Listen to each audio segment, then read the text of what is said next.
This title is narrated with virtual voice. Computer-generated narration. Synopsis. Prologue. Chapter 2. Sadiq Cooper, alongside with Hassan Mitchell and Tristan Harris, were enjoying the sun-dappled courtyard of a recording studio, lighting up a thin blunt with the on-monogrammed lighter, appreciating the gentle bird song wafting down from the trees overhead, admiring some orange hibiscus flowers growing up a nearby wall as he took a hit of the blunt, then passed it to Hassan, when a stunning studio assistant named Jamila walks over with their favorite. Realizing how disrespectful his tone was, he softened up some with a smirk. "We don't do serious interviews." Tristan laughed, smiling at her as well while giving Hassan a fist bump. "What he's saying is that you need to loosen up, Stephanie. You're doing your job, but that doesn't mean that it can't be fun. Might as well with projected 6.60 million viewers this interview is projected to get." Sadiq picked up the glass and presented it to her. "So, what do you want to talk about?" Stephanie's proper sitting position turned into a relaxed slouch. She took the glass, enjoying a gulp of what she discovered to be a peach margarita. She looked down at her blouse to make sure that her microphone was still clipped on correctly. After seeing that everything was right and another sip of her drink, she said, "Your meteoric rise with your debut album, Divine Sound. It spawned 4 singles.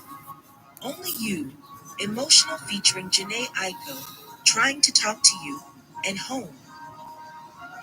Trying to Talk to You got just as much radio play as Only You." Hassan grinned with hubris, thinking back to the magazine article that compared him to Busta Rhymes. "Whenever I step to the microphone, you're fucking with lyrical player pros." Only You won 4 Grammy Awards, including Record of the Year, Song of the Year, Best R&B Performance, and Best R&B Song. Divine Sound won for Outstanding Album at the NAACP Image Awards. The album won R&B Album of the Year at the iHeartRadio Music Awards. It was also won for Top R&B Album at the Billboard Music Awards. It was named Modern Pop Rock Album / Voice Recording of the Year at the Phonogram Awards. However, is it true that the album was nominated for Favorite R&B Album at the American Music Awards, but you all declined to submit it, citing the number of accolades you've already garnered? "We are really trying our hardest to remain humble at this point," Sadiq joked, sipping his drink. "But in the industry, we call that a clean sweep. We won them all." Hassan put his arm around Tristan, smiling before turning his head to Sadiq. "My nigga, did you just quote Anderson.Pop?" "Yeah." Stephanie smiled at the interaction between the 3 best friends. Their chemistry and genuine care for each other that really made the group work. Some said it was Sadiq's sweet lyrics and voice.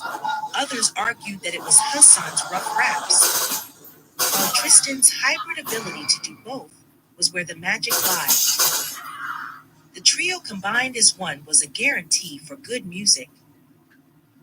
The world was waiting a year and a half for this album. Only because Sadiq was working with all those other artists, producing, songwriting, and featuring on damn near everyone else's damn album. All 3 laughed before Tristan spoke up. "Singer, songwriter, record producer, and he can play too many instruments to count. Sadiq Cooper is a musical prodigy." "That he is," Stephanie nodded. "A lot of folks are waiting to see a solo album from you, Sadiq." "A lot of folks are waiting to see a solo album from you, Sadiq." Stephanie's voice poured through the television screen of the owner's suite at the New Soul Records building. The co-CEOs of New Soul Records, Ray John and Khadija Morrison, smiled watching Tristan cover one eye while the guys posed for a photo. Conspiracy-minded would say that Tristan's gesture was a sign that the three were all a part of the sinister, vast, nefarious secret society, the Illuminati. The very Illuminati that secretly ran the world.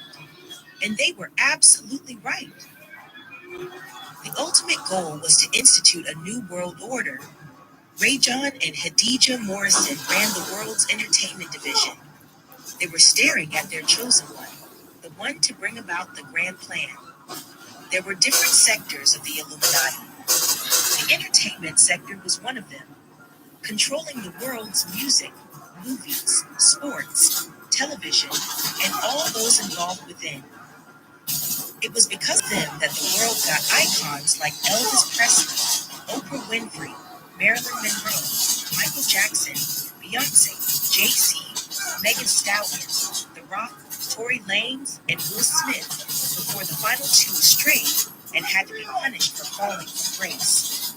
The sports division gave the world Michael Jordan, LeBron James, and Kobe Bryant, while the political division made great people such as JFK, Princess Diana, and Barack Obama. They were all made famous by the Illuminati as the way they wanted the world to be was theirs to space and mold. They stared at the interview. They didn't move.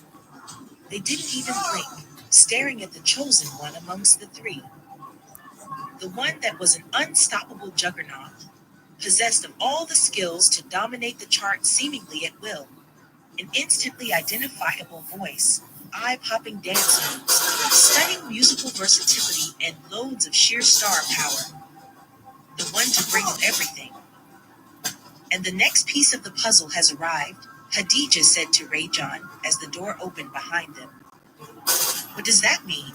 Amina asked as she made a beeline toward the married suit-clad couple at the other end of the room.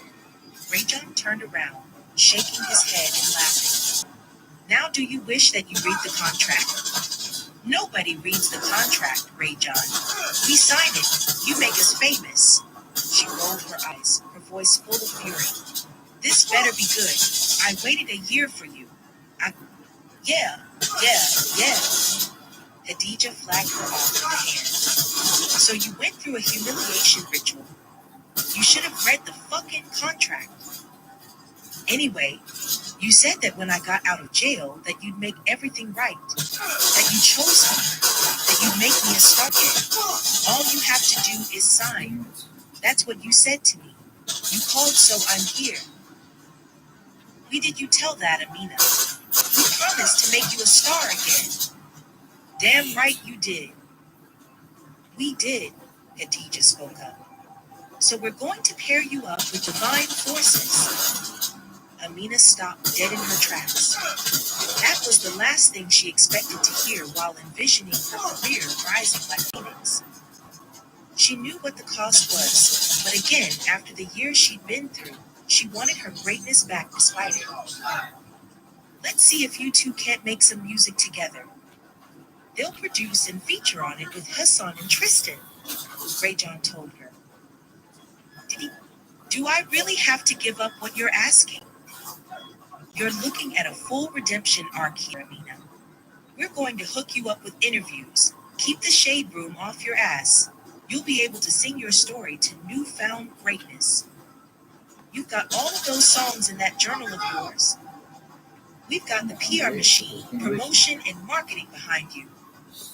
All we need you to do is what you do best. Put on a show for the masses. Combined with those guys' talent, getting your star shining again will be the last thing you need to worry about. Everyone loves a good redemption arc. Rajon smiled. Besides, you already sold us 1/4 of it when you signed the first contract. What's the issue now? 1/4 versus only having half of it, Amina countered. That's one hell of an issue. How bad do you really want it, Amina? Hadija quizzed, looking down on Amina. I knew you didn't have what it took. Amina's lips quivered with her answer, knowing what she was about to agree to. Chapter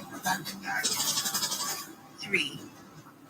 Sadiq stood at the mixing board with Hassan and Tristan watching Monica Mo Houston, aka Melanated Genie, in the recording room. Melanated Genie stood in the front of a microphone, holding the left side of a large pair of headphones to her ear. She began to feel the beat that Sadiq created specifically for the song, closing her eyes. Opening her mouth, her singing voice flowed through the air. Ooh, ooh, ooh. I like the way you're loving me. I like the way how you're holding me. I like the way you're touching me. I like the way you're kissing me. At bedtime, Monica opened her eyes, winking at Sadiq while she sang the At Bedtime. As she continued on to the next song lyric, Sadiq just beamed with happiness as one of his songs was being brought to life. He didn't know Hassan or Tristan's reasons for signing their contracts with the Illuminati, but this was his reason. Sadiq was a storyteller. He had a million musical stories in his head.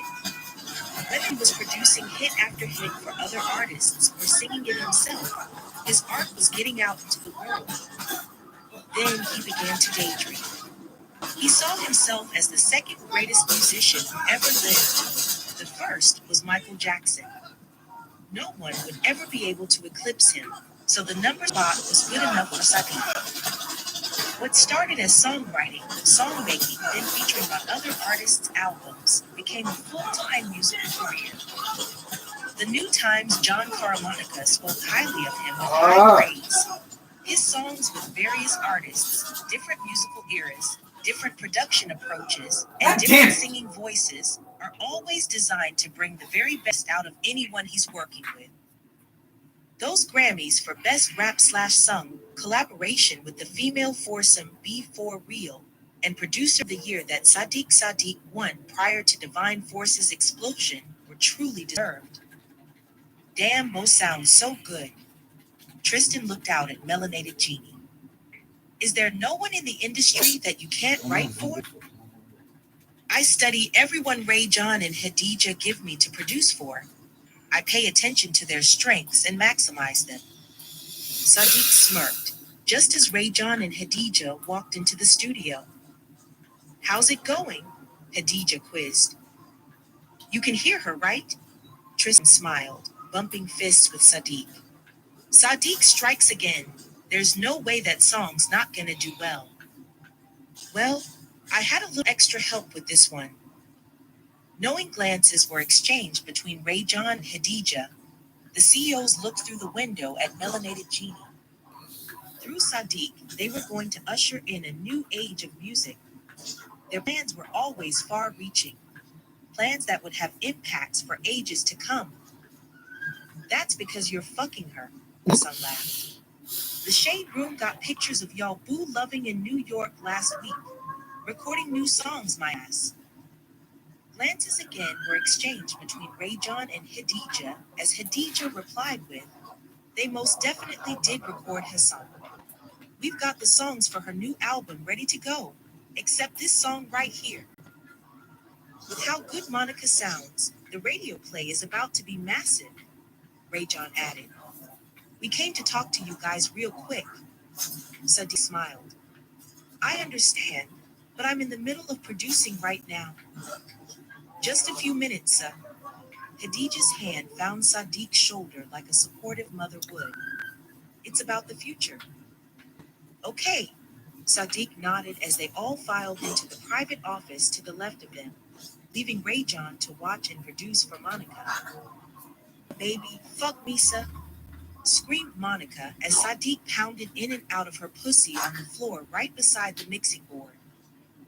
Fuck, you feel so good, Mo, Sadiq told her in between kissing her nipples. Oh, baby, don't stop. I'm about to come. She gave one last scream and her body went completely limp. Ah. Sadiq loved it when she came while he was still inside her, because he loved the feel of vaginal muscles flexing around his manhood. As he gently removed himself, Monica let out a moan. With a devilish grin on her face, she sat up and took his dick into her mouth. The two met a year ago when Ray John put Sadiq in charge of just before his entire scandal with the media. Just like everyone else in the industry, she was ecstatic about working with him. While she worked with him, she came to realize how good of a guy he was. He was always nice to his fans and his staff, and he carried himself well. There was an instant attraction by most women, and Monica was no exception. He was the complete opposite of the niggas and fuckboys in the industry in absolutely every way.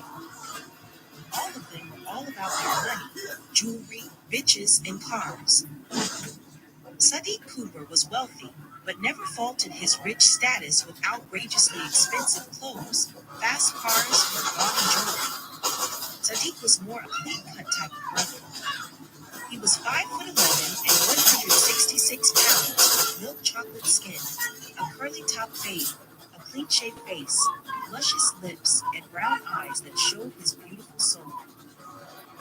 On top of it all, because he wore simple clothes most of the time, there was no way to conceal his chiseled physique that lay underneath him. When she struck up the nerve to come on to him, he was hesitant because he didn't want to mix business with pleasure. They focused on music. However, once the song was finished, it was on from there. Their first time together, Sadiq showed Monica that he was a beast in the bedroom.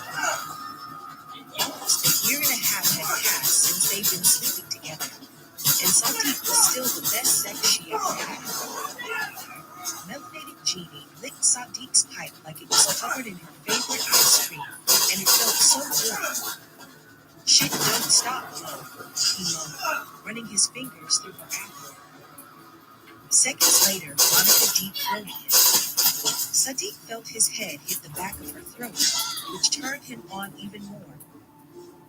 Saliva from Monica's mouth started to run down Sadiq's shaft as she continued sucking before moving south.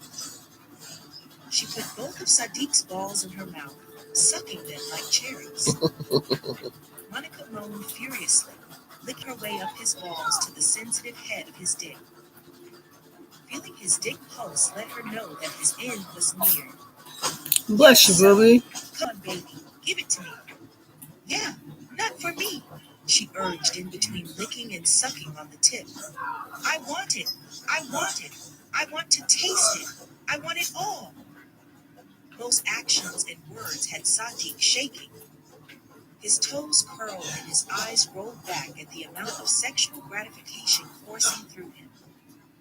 His seed damn near exploded from her, coming in 1, 2, 3, 4, 5 hot spurts of cum. Delighted, Mo swallowed it all with no hesitation, then laid her head on Sadiq's chest. He kissed her forehead and lay there in silence, waiting to come down from the intensity of the orgasm he just had. I take it that I understood the assignment, Mo chuckled, kissing his chest. Sadiq interlocked his fingers. You always do. Everything okay? Monica quizzed, playing with his nipple. Damn, why?